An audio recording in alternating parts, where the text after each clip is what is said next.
The scream doesn't sound human at first, more like a gull strangled mid-flight. Then I recognize the voice. My daughter's. I'm already moving before my brain catches up. The dock planks shudder under my boots as I sprint toward the boat slip, heart pounding in that sharp, metallic way it does when danger slams into a quiet morning. Lake Waverly lies glass still under the thin layer of fog, but everything else feels wrong. Dad! Lily's voice cracks from the water. I skid to the edge of my slip. She's there thrashing, soaked, eyes burning with shock. And standing above her on my boat's stern like she owns the damn place is her. Karen Delacroix, treasurer of the Willow Bend HOA, self-appointed enforcer of every meaningless rule in a 3-mile radius, and the last person I expected to see near my daughter. My mind goes cold, sharp. What the hell did you do? Karen folds her arms, unfazed. Perfect posture, perfect manicure, perfectly annoyed that anyone would dare question her. Your daughter trespassed on community property without adult supervision. She fell. She fell? I drop to my knees and pull Lily from the water. Did you push her? Karen's smile is thin and dismissive. Children exaggerate. And you know the HOA rules. Underage individuals. I snap. Karen, I swear. Dad, Lily coughs, gripping my jacket, she shoved me. I was just getting my sweatshirt. Karen turns away, cool as the lake breeze. Believe whatever you want. But you'll be hearing from the board. The audacity hits me in a hot wave. She's climbing off my boat, my property, like she just finished laundering virtue instead of assaulting a 13-year-old. And she's not even walking fast.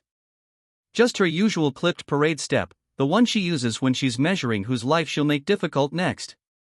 I carry Lily up the dock, muttering calming nonsense.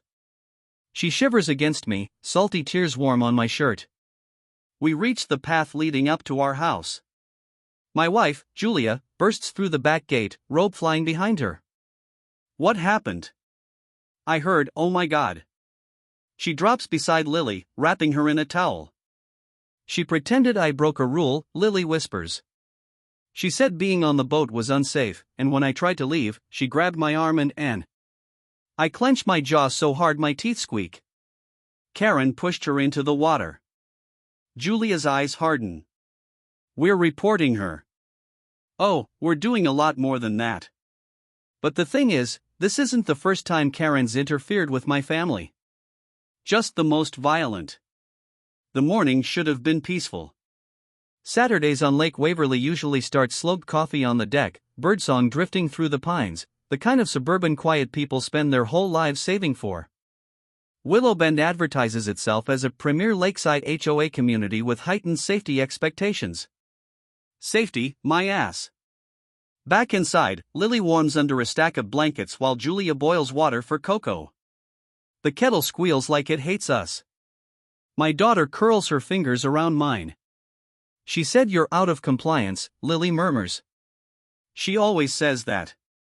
I exhale. She's playing power games. None of this is your fault. But something gnaws at me, dark and electric. Karen didn't just lose her temper. She didn't panic. She was precise. The kind of person who pushes with a plan. Later, after Lily's asleep, Julia corners me in the kitchen. You can't let this go, she says softly. I'm not going to. She's dangerous. Julia lowers her voice, even though we're alone. You've seen what she's done to the neighbors.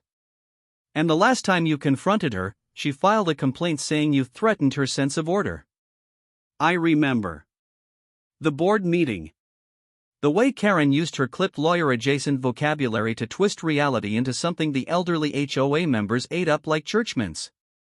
She's got half the neighborhood convinced she's the guardian of civilization.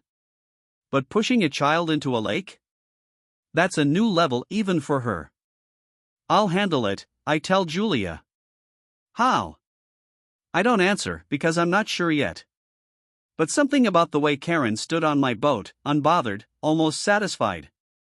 Something tells me this wasn't random. Something tells me she was testing a boundary. By noon, the incident is already circulating in the community group chat. Screenshots ping my phone. Did something happen near Dock 3? Saw the paramedics? Was that the Delacroix woman arguing with someone? I don't respond. But she does. Karen's message pops into the thread with chilling efficiency. A minor had an unsafe accident due to non-compliant supervision. I handled it. Handled my daughter. My fingers tighten around the phone until I feel tendon strain. I take a slow breath. She wants a war. Julia looks at me with worried eyes. She's always wanted control.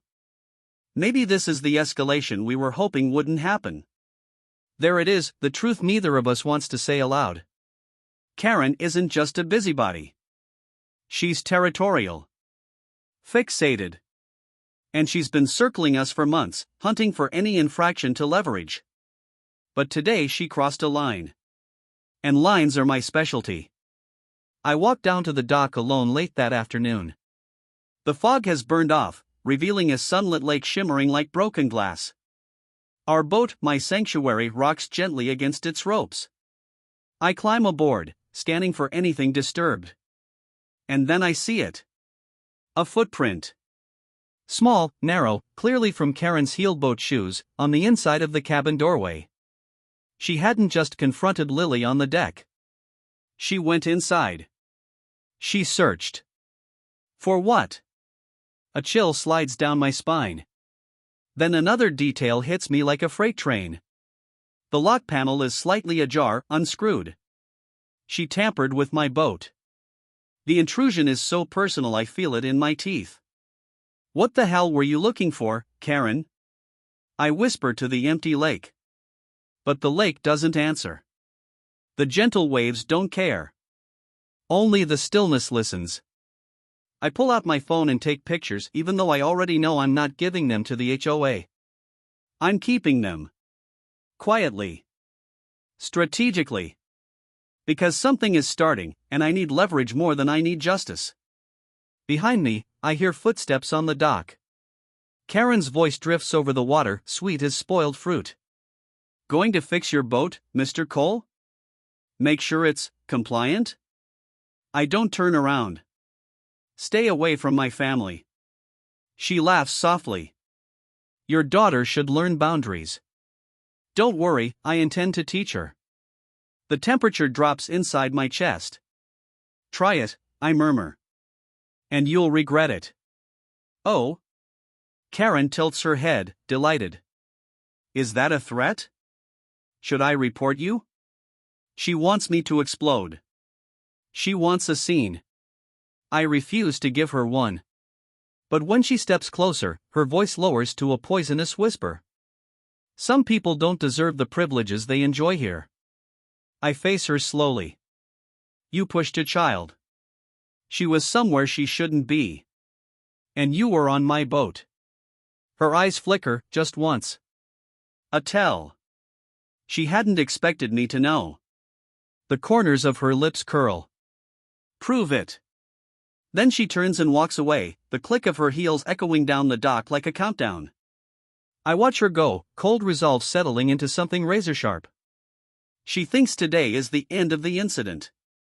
She has no idea it's the beginning. Because I'm done letting Karen take from me. She touched my daughter. Now I'm going to make sure she regrets it. By Sunday morning, the fog returns, thicker than yesterday, rolling across Lake Waverly like something alive. I'm out on the deck before sunrise, coffee cooling in my hand, replaying every moment of yesterday with a forensic eye. Karen didn't shove Lily out of anger. She shoved her to conceal something. To distract her. To buy herself a few seconds before anyone else saw what she was doing on board. You don't tamper with a boat's cabin lock because you're enforcing HOA rules. You do it because you're looking for something. But what?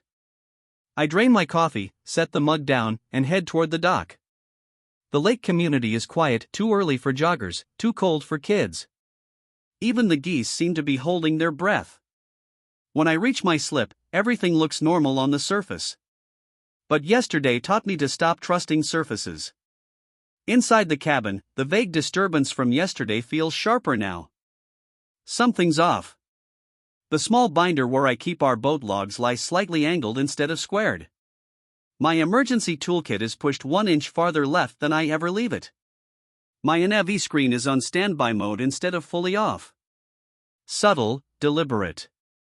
Someone with time and confidence was searching. I crouch and inspect the screws in the panel Karen left ajar. One is newer than the others.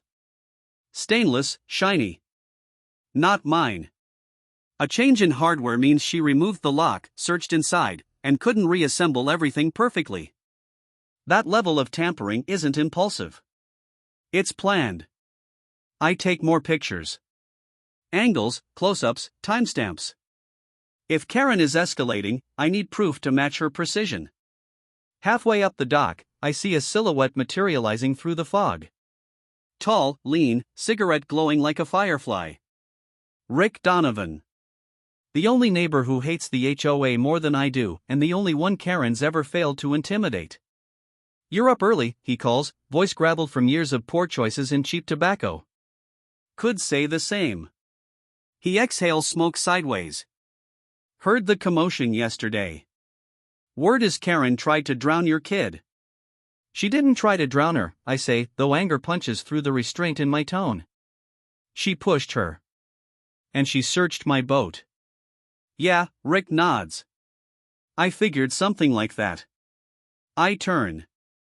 What do you mean you figured? Rick taps his cigarette against the dock rail. Saw her down here earlier in the week. Thought she was just being her usual HOA vulture self, snooping around for some made-up violation. But she was touching your stern lines.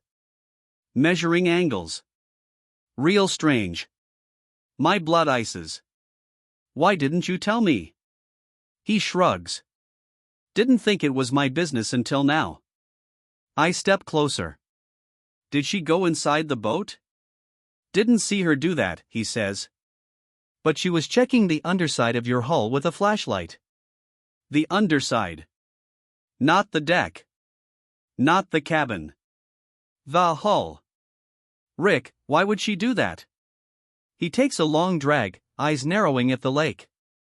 I don't know what she's looking for. But Karen doesn't do anything without a reason. Neither do I. Back home, I find Julia in the dining room, reviewing documents. Not work documents, HOA bylaws. Her expression is carved from clean determination, not fear. She filed a complaint, Julia says before I speak. Timestamped this morning, 5:43 a.m. Of course she did. She's accusing us of negligence, Julia continues. Claims Lily was wandering the marina and that you refused to comply with her intervention. Intervention? I bark a laugh. She shoved a kid. Julia clenches her jaw. The board meets Tuesday. She wants to make this public. Good. Let her drag it into the light. It'll make what's coming easier. But something else is gnawing at me. Julia, I murmur, what would Karen be looking for underneath our boat? Julia blinks. Underneath? Rick saw her. Flashlight, measurements. And she tampered with the cabin lock. Julia frowns. Is someone hiding something in the marina? Drugs? Contraband? Not on our boat, I mutter, unless someone put it there. For a moment, neither of us speaks. Then Julia's voice drops. Are you saying Karen might be framing us? For something bigger? I don't answer. Because if I say yes, the thought stops sounding paranoid and starts sounding inevitable. By midday, I've decided to stop guessing. If Karen hid something on my boat or is trying to make it look like I did, I need evidence before she presents her own version first. I'm about to leave when Lily appears in the doorway, hair still damp from her shower, wrapped in her oversized hoodie. Are you going to see Karen? She asks quietly. No, I say, softening my tone. I'm just checking something. She nods but doesn't move. Dad, when she pushed me, she said something. I freeze. What did she say? Lily looks down, toes curling into the carpet. She said, "You shouldn't be snooping. You're just like him." Every muscle in my body goes still. Just like who? I ask. I don't know. Her voice is small. But she was angry. Like I ruined something. The fog outside thickens again, swallowing the shoreline. Whatever Karen thinks we know, we don't. But maybe Lily saw something Karen didn't want her to see. I kneel to meet her eyes. You're safe, okay? I'm taking care of this. Lily nods, but the worry in her expression digs deep under my ribs. I return to the marina with a plan. Not impulsive anger. A quiet trap. I take my cordless inspection camera, the kind with the long flexible snake cable, and lower myself over the dock's edge, positioning it beneath the hull. The camera glides through the shadowy underside. Smooth fiberglass.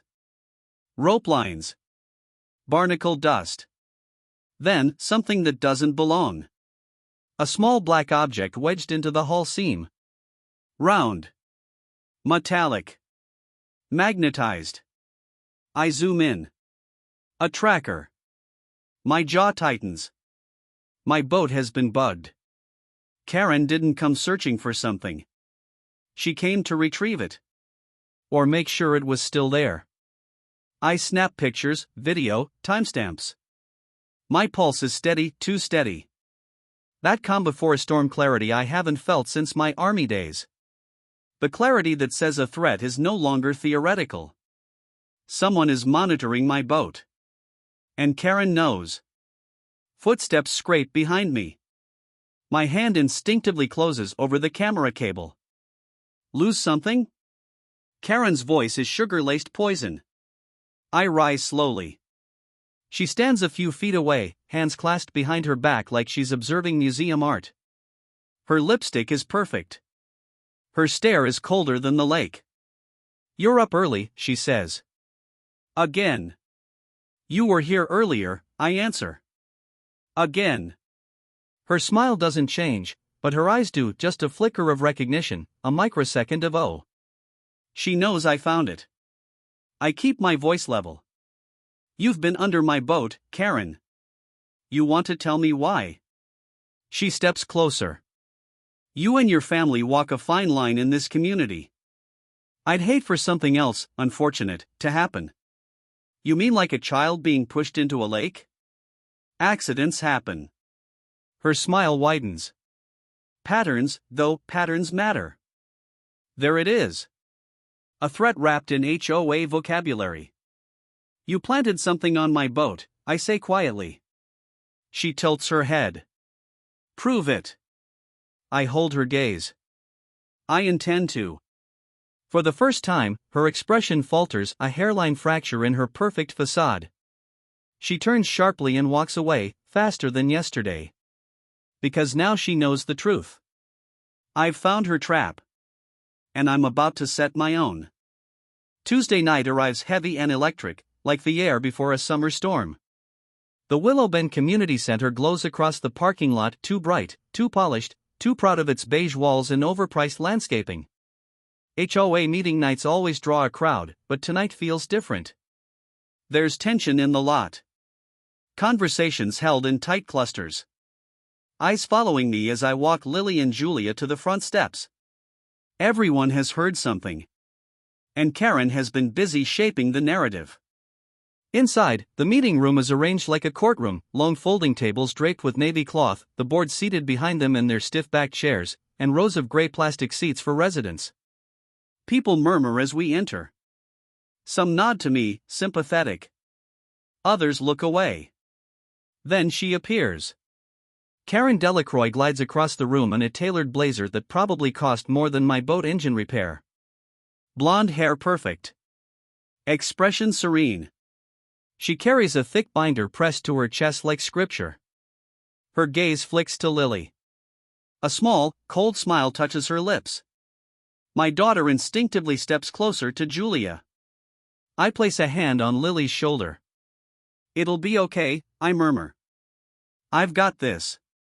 But my pulse hammers. Not from fear. From readiness. Tonight, the truth comes out.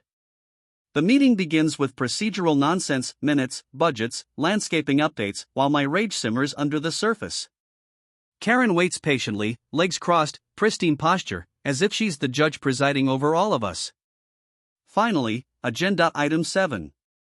Incident at Dock 3. A hush falls over the room. Karen stands with the posture of a woman stepping onto a stage she built herself. Esteemed residents, she begins in that polished, patronizing tone. On Saturday morning, I had to intervene in a dangerous situation.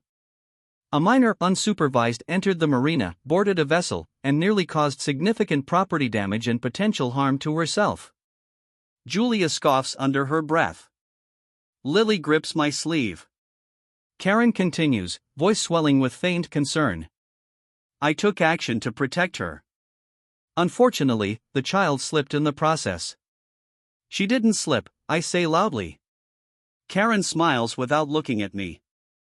Mr. Cole will have an opportunity to present his misunderstanding shortly. Misunderstanding. The room murmurs. She opens her binder and pulls out photographs, grainy dock images printed on glossy paper. The board president, a man who folds under pressure faster than lawn furniture, squints at the pictures. These show the girl standing on the boat.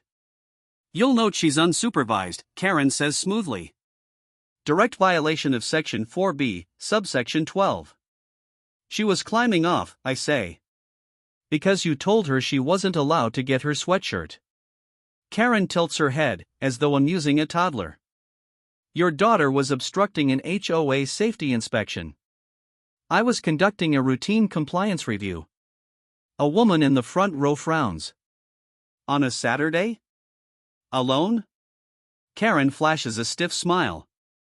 Safety doesn't wait for business hours. A few people nod, too conditioned to question her authority. Then she plays her next card.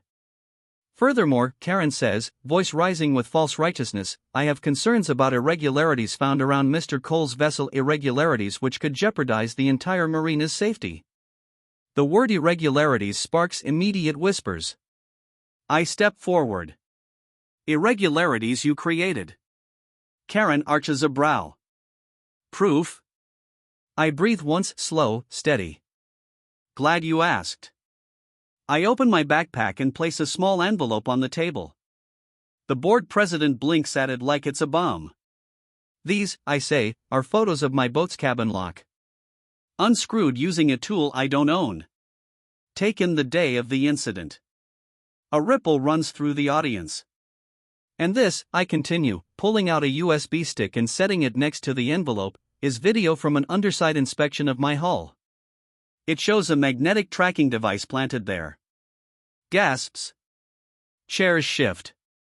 Someone mutters, a tracker? Karen's face tightens, but only for a moment. That device could have been placed by anyone, she says. It doesn't implicate me. It does when Rick Donovan saw you under my boat with a flashlight 3 days before the incident. Her jaw twitches. She hadn't expected that witness. Rick steps forward from the back of the room, hands in his pockets. Saw her, clear as day, he says. Crouching under his boat like she lost her damn earring. The room erupts, murmurs, accusations, disbelief. Karen lifts her chin. This is absurd. A coordinated smear because he can't admit his daughter violated the rules. She didn't violate anything, I snap. You shoved her into the water because you didn't want her seeing what you were doing.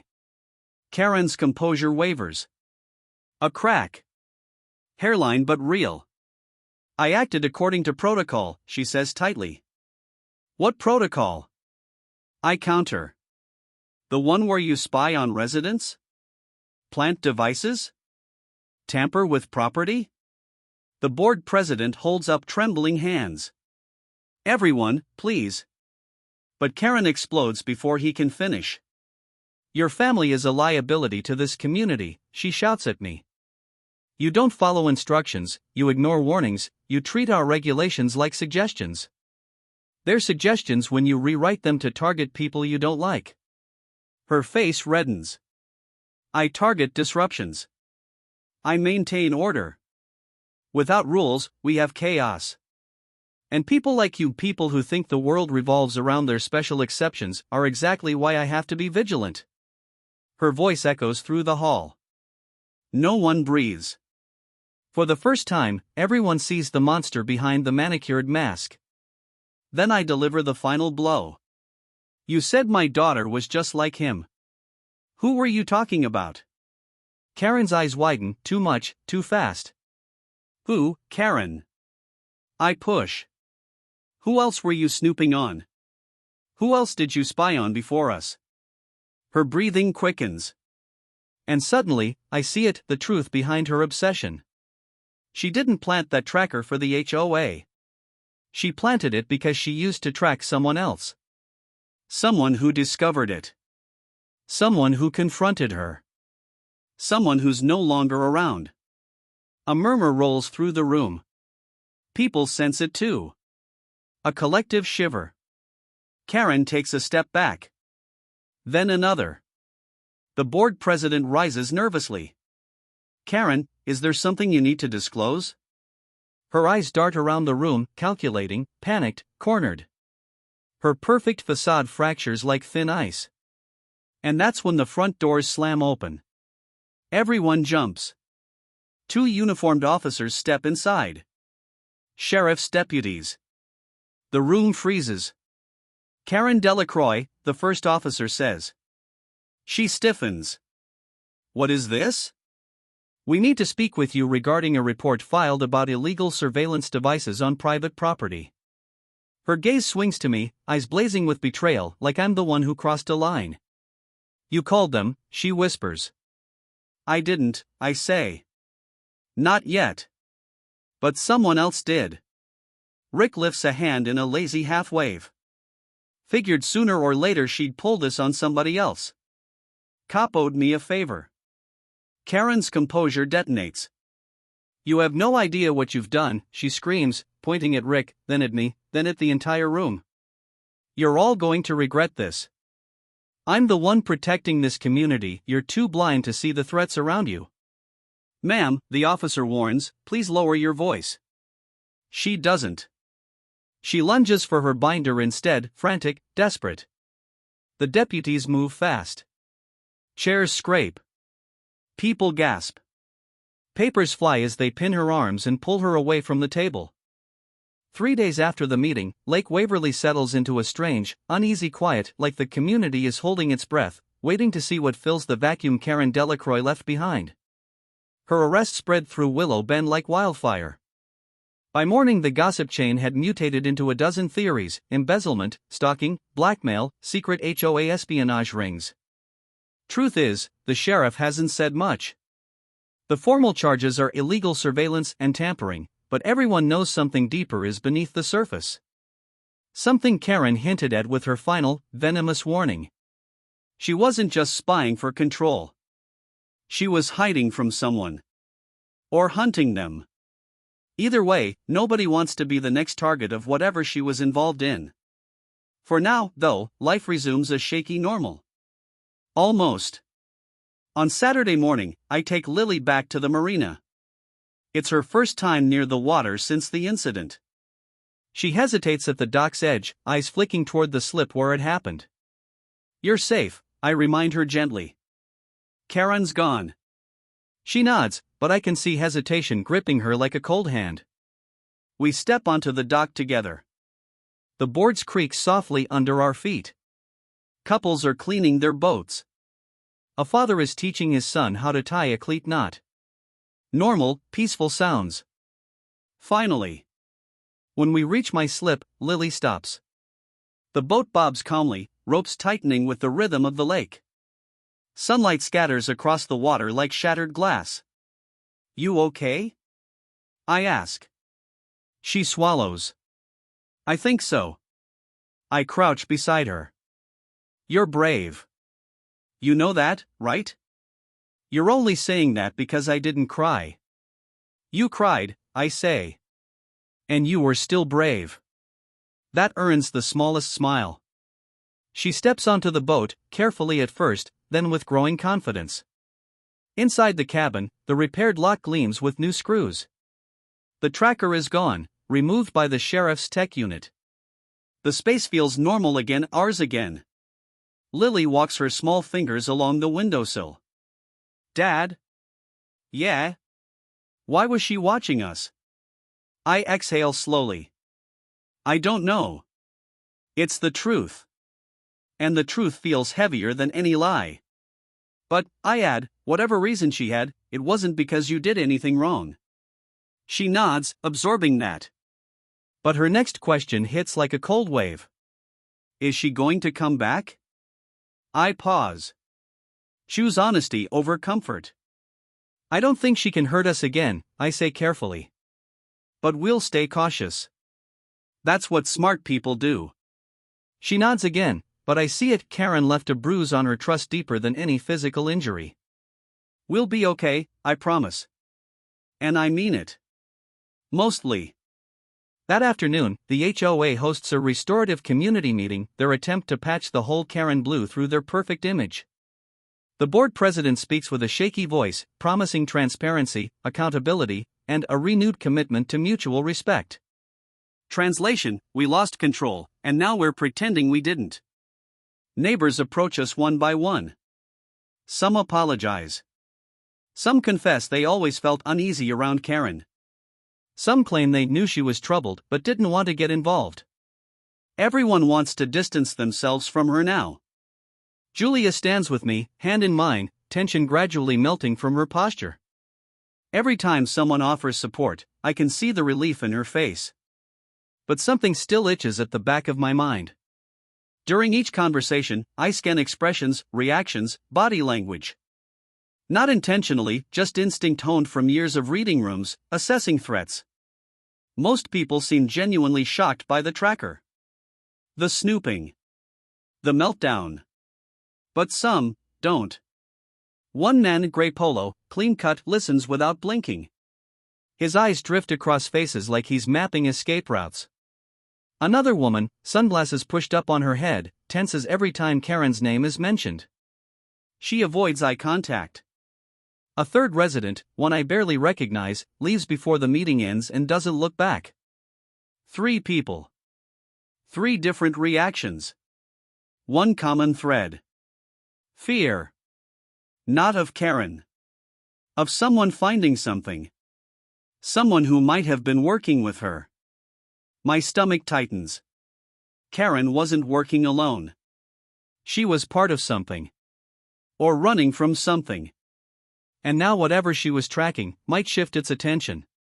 That evening, as the sun bleeds red over the treeline, Rick stops by our deck. He holds a beer in one hand, a thick manila envelope in the other. You got a minute? He asks. Julia heads inside with Lily, giving me a look that says don't be an idiot. Rick hands me the envelope. Sheriff gave me this. Said it belonged to Karen. Since I kinda triggered the whole situation, he figured I'd know what to do with it. What is it? No idea. But... He lowers his voice. She had a file on you. A chill runs down my spine. I open the envelope. Inside. Printed photos. Maps of the marina. Handwritten notes in tidy, obsessive margins. Dates. Times. Patterns. There are pages documenting my daily routines. Which nights I take the boat out. Which mornings I jog the shoreline. Times when Julia leaves for work. Moments Lily walks the dog. She'd been watching us longer than I realized. Much longer. At the bottom of the pile is something else. A photo of a man I've never seen. Middle-aged. Dark hair. Wearing a boat repair uniform. Standing beside a hull that looks suspiciously like mine. But the chilling detail is a handwritten note beneath the picture. He knows. Find proof before he exposes everything. A pressure builds behind my ribs. Rick, who the hell is this? No clue, he says. But he looks like one of the marina guys from a couple years back. Maybe left. Maybe fired. Or maybe something happened to him, I murmur. Because if Karen was tracking him the way she was tracking me, there's a good chance he didn't leave by choice. Rick exhales, sensing the same thing. You think she? I don't know, I admit. But she was scared. Not of us. Not of the board. Something else. I stare at the photograph again. The man's expression isn't fearful. It's warning. Like he knew he was being watched. Like he wanted anyone to know before he disappeared. Rick shifts uneasily. Look. I've lived here a long time. Seen weird things. But whatever Karen was into, you might want to stay alert. I'm already alert. Good. He claps my shoulder once.